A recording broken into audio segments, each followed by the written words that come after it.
Hello friends, Heidi here from Rain Country. God is good all the time, and I'm here today to talk about my favorite foods to can.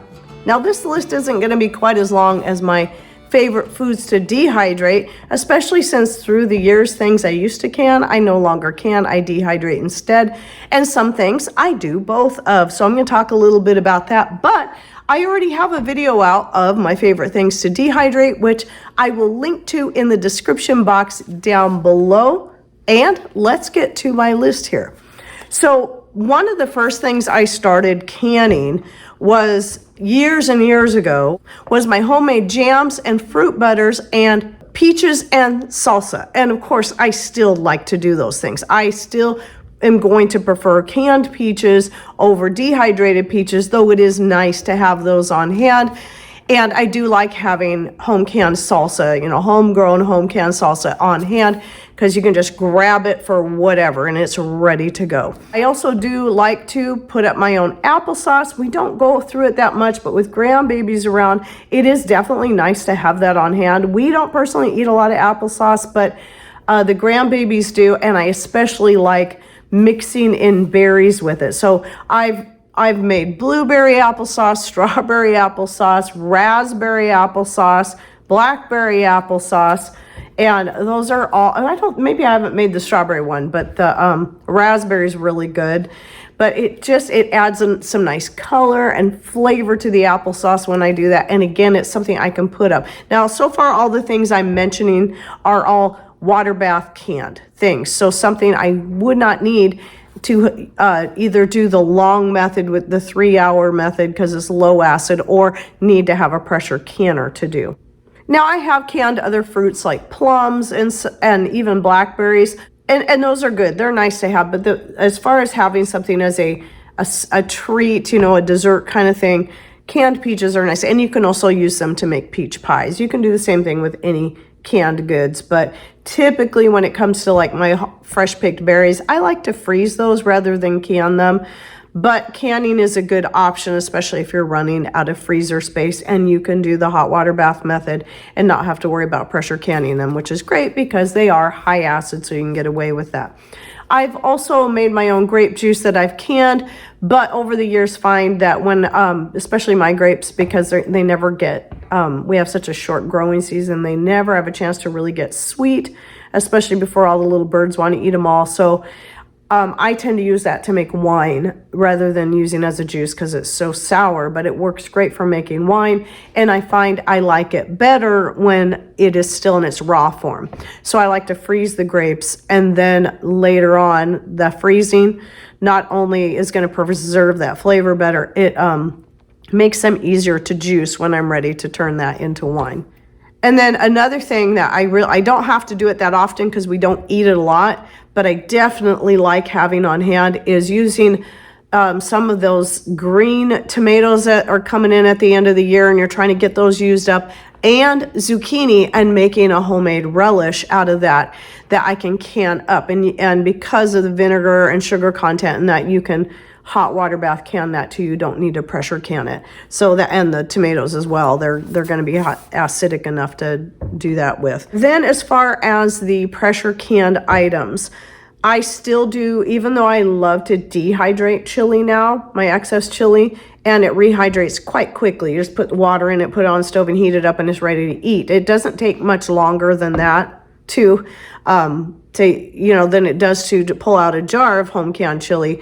But I still like having several jars, plenty of home canned chili on hand, because that would be something I might send on with Patrick while he's going on a road trip. He doesn't have to worry about adding water to it. If he really, really has to, he can eat it right out of the jar. It's going to be good straight out of the jar. Whereas if it's dehydrated, he's still going to want to add water to it and maybe find a way to heat it up for it to better rehydrate.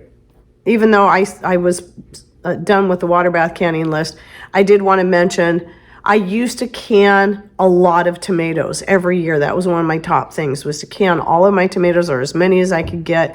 I'd even buy some from the produce stand and can those up too, because I have so many uses for tomatoes. I don't do that anymore because I find I can dehydrate the tomatoes. I process them, in a blender, and then I dehydrate them liquid form, and then I can use them for anything. I can use them to make salsas and sauces and soups and so much more, and they're going to take up way less space in my pantry because they're dehydrated and have all the liquid removed. It's so easy to just add water to and make whatever you want out of it. I do still like on occasion to have some spaghetti sauce canned up. I don't do that one very often, but it is nice to have. Same thing with soup. So if I'm making a lot of soup, I might put up a few jars of soup just to have on hand for more of an emergency situation. I have yet to try dehydrating some of my homemade soup. I'm going to do that soon, probably within this next year. Typically we'll work through the soup anyway, so it's no big deal, but it is nice to have like an instant meal like that on hand that if you had to, and you didn't even have a way to heat it up, you could eat it right out of the jar. You don't even have to add water or anything. So it definitely is nice to have some home canned goods on hand. Even though I dehydrate most of the meats now, I do also still like having canned meats on hand. So I'll have canned elk, canned venison, canned beef. I don't do a lot of canned chicken, but canned salmon, like that one year that Patrick and his dad went on a fishing trip, and then we just ended up with so much salmon. So I canned a lot of that up, and I love that. It's so great.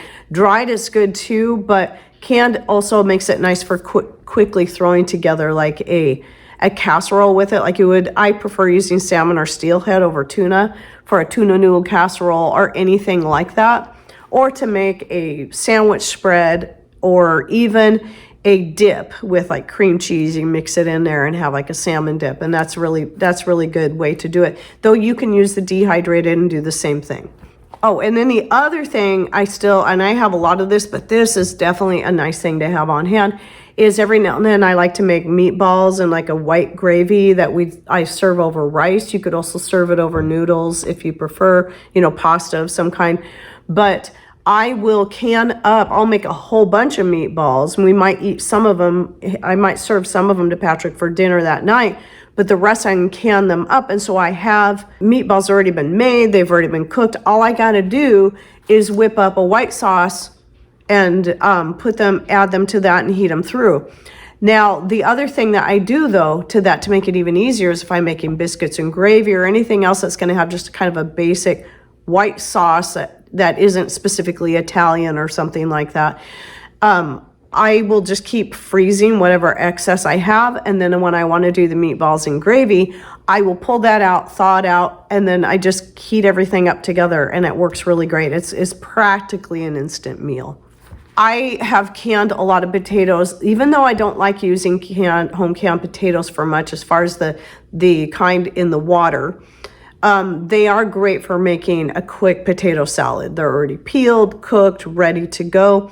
I still have yet to have a chance because I didn't put potatoes in this year, but this next year I'm definitely going to be doing this, as I'm going to be dry canning potatoes, because I've heard so many great things from so many people, including my local friend, that have dry canned potatoes, and they say they're so much better. I can imagine those would also be really great for you not just making a potato salad, but using in any dish where you would want potatoes like that, where you could fry them real quickly. They're already cooked. All you'd have to do is fry them in a high heat so they can get browned. And I'm really looking forward to trying that. All I've heard is good things about the dry canning method. You're still pressure canning them, you're just not adding the water, which I can imagine they got to turn out way better than the water method. Because those, like I said, I've tried them with so many things, and I found I only really like using them for making potato salad. But even if that's all they were good for, I would still do that.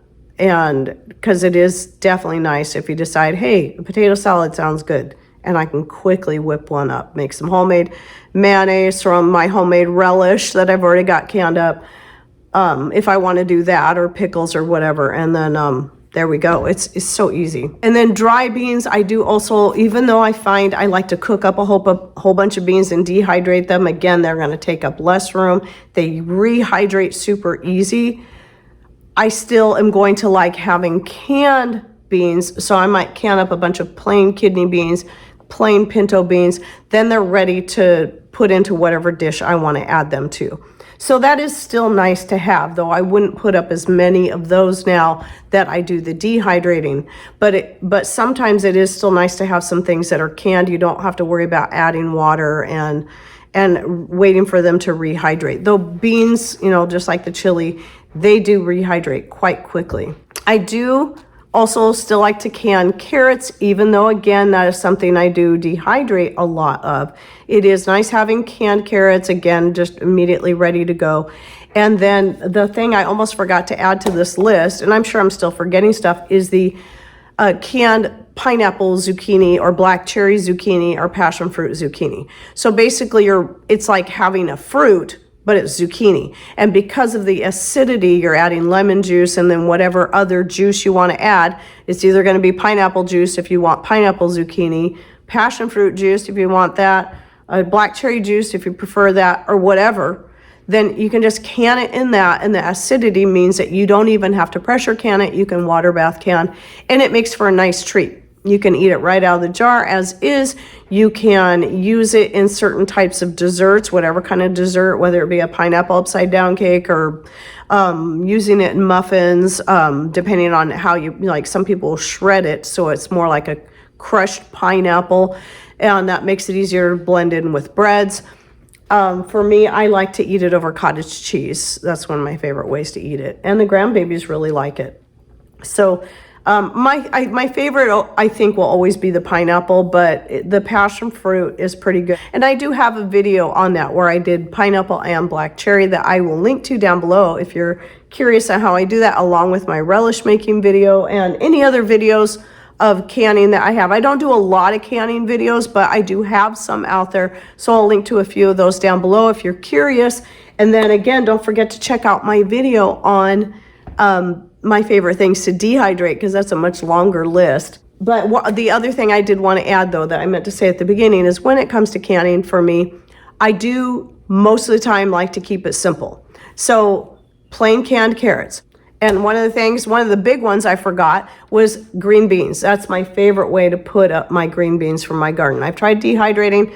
I'll still do some of that, but that's only good in soup, something that's going to cook for a while, or even to eat dry right out of the jar. Other than that, I prefer canned green beans over freezing or dehydrating. So that is one of my big things as far as pressure canning goes that I put up is green beans from my garden.